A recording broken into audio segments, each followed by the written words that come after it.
This channel does not promote any violent, harmful, or illegal activities. All content provided by this channel is meant for an educational purpose only.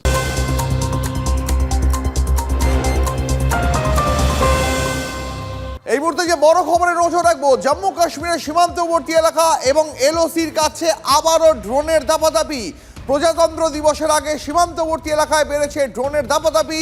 সীমান্তবর্তী এলাকা এবং এলওসির বিভিন্ন জায়গায় 5টি drone দেখতে পাওয়া গেছে বলে খবর।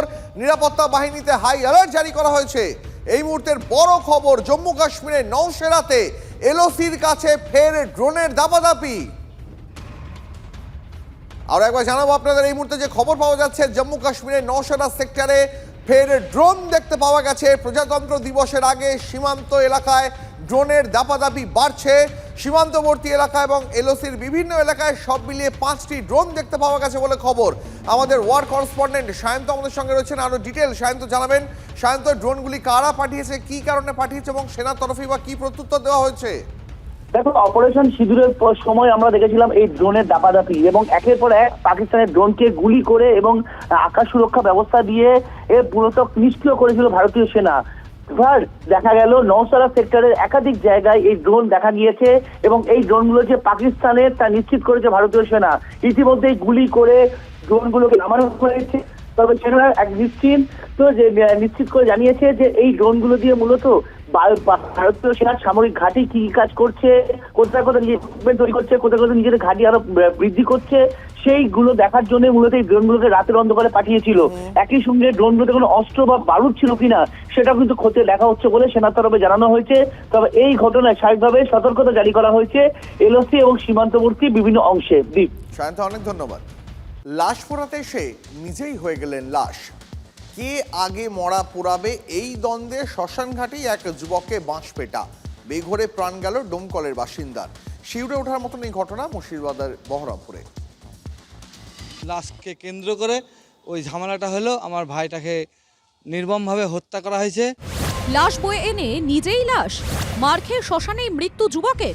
হাড়হিম করা ঘটনা বহরমপুরের গোড়াবাজার শ্মশান ঘাটে।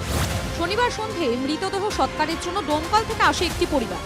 প্রায় একই সময়ে দেহ নিয়ে শ্মশানে হাজির হয় বহরমপুরের কলাবেরিয়ার আরও একটি পরিবার। মৃতের পরিবারের দাবি, কে আগে মরা পোড়াবে তা নিয়ে গন্ডগোল বাঁধে। পরে বিবাদ মিটেও যায়, কিন্তু কিছু পরেই ডোমকলের বাসিন্দা বছর 30-এর জয়ন্ত ঘোষ যখন চা খেতে যান, তখন তাকে ঘিরে ধরে অন্য শ্মশান যাত্রীরা। 5 থেকে 6 জন ওই যুবককে বাঁশ লাঠি দিয়ে মারতে থাকে। মাথায় গুরুতর আঘাত পান জয়ন্ত।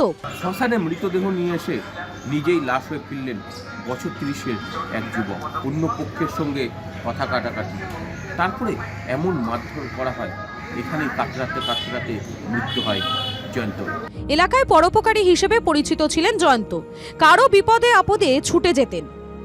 এক পরিচিতর দেহ সৎকারে নিয়ে এসেছিলেন শ্মশানে। একমাত্র সন্তানকে হারিয়ে শোকে পাথর পরিবার। লাশ মীমাংসা হয়ে গেছে, ঢুকে দিয়েছে ওদের লাশ ঢুকে দেওয়ার পর আমার ছেলেটাকে মদ খেয়েছে, ছেলেটাকে মেরেছে, 4 জনাতে মেরেছে, মাথায় মেরেছে, বাঁশের বাড়ির ছেলে অজ্ঞানে পড়ে গেছে, যে ছেলে মারা গেল। আমরা ফাঁসি চাইছি, আমরা ওদের ফাঁসি ছাড়া আমাদের আর কোনো ভাষায় বোঝানো যায় না। মানে ওই ফ্যামিলিটা একবারে শেষ। অভিযুক্তদের মধ্যে 3 জনকে গ্রেফতার করেছে পুলিশ। শ্মশানঘাটে এমন ঘটনায় হতবাক এলাকার বাসিন্দারা। আমাদের বাড়িতে আমরা দৌড়ে দেখতে আসলাম, কি ঝামেলা হচ্ছে, দেখি 2 পার্টির লোকে খুব ঝামেলা করছে। তারপরে শুনতে যে একটা মানুষ খামে গেছে, একজন মারা গেছে। কে আগে দেহ সৎকার করবে তা নিয়েই গন্ডগোল। তুচ্ছ ঘটনায় চলে গেল একটা প্রাণ। শ্মশানে পরিচিতর দেহ কাঁধে নিয়ে এসে নিজেই হয়ে গেলেন লাশ। সেই শ্মশানেই দাহ হলো ডোমকলের যুবকের। মুর্শিদাবাদ থেকে কৌশিক ঘোষের রিপোর্ট, TV9 বাংলা। দলীয় সভায় বাস পাঠালেও লোক হয় না, টাকাও পাওয়া যায় না, আমি কি টাকার খনি? এবার বিস্ফোরক মন্তব্য বনগাঁ সাংগঠনিক জেলা তৃণমূল কংগ্রেসের শ্রমিক সংগঠনের সভাপতি। শুনুন। অমুক জায়গায় পাঠালে দেখা যায় হয়তো বাস পাঠালাম, টাকা তো দূরের কথা, সেখান থেকে লোক নেই, বাস ফেরত আসছে। সব জায়গায় আমি বাস পাঠাই, আমার দাদা পার্থদার নির্দেশ মতো আমি করি। কিন্তু টাকা যদি চেতে যাই তখন টাকার কথাটা আর কিছু বলে না। তা আমি কি একটা খনি? আমি তো ট্রেড ইউনিয়ন করি, টাকাটা কোথায় পাবো তাদের একবার ভাবতে হবে না?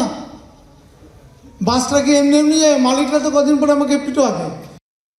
না, আমাদের তৃণমূলে নিয়মিত তাই। আমরা যারা দল করি নিজেরা পকেটের চাঁদা দিয়ে গাড়ির ভাড়া দিই। ও দলের দায়িত্বে আছে, ওকে নিজের পকেটের চাঁদা দিয়েই অন্যদের থেকে চাঁদা তুলেই গাড়ির কর্মীদের জন্য দিতে হবে।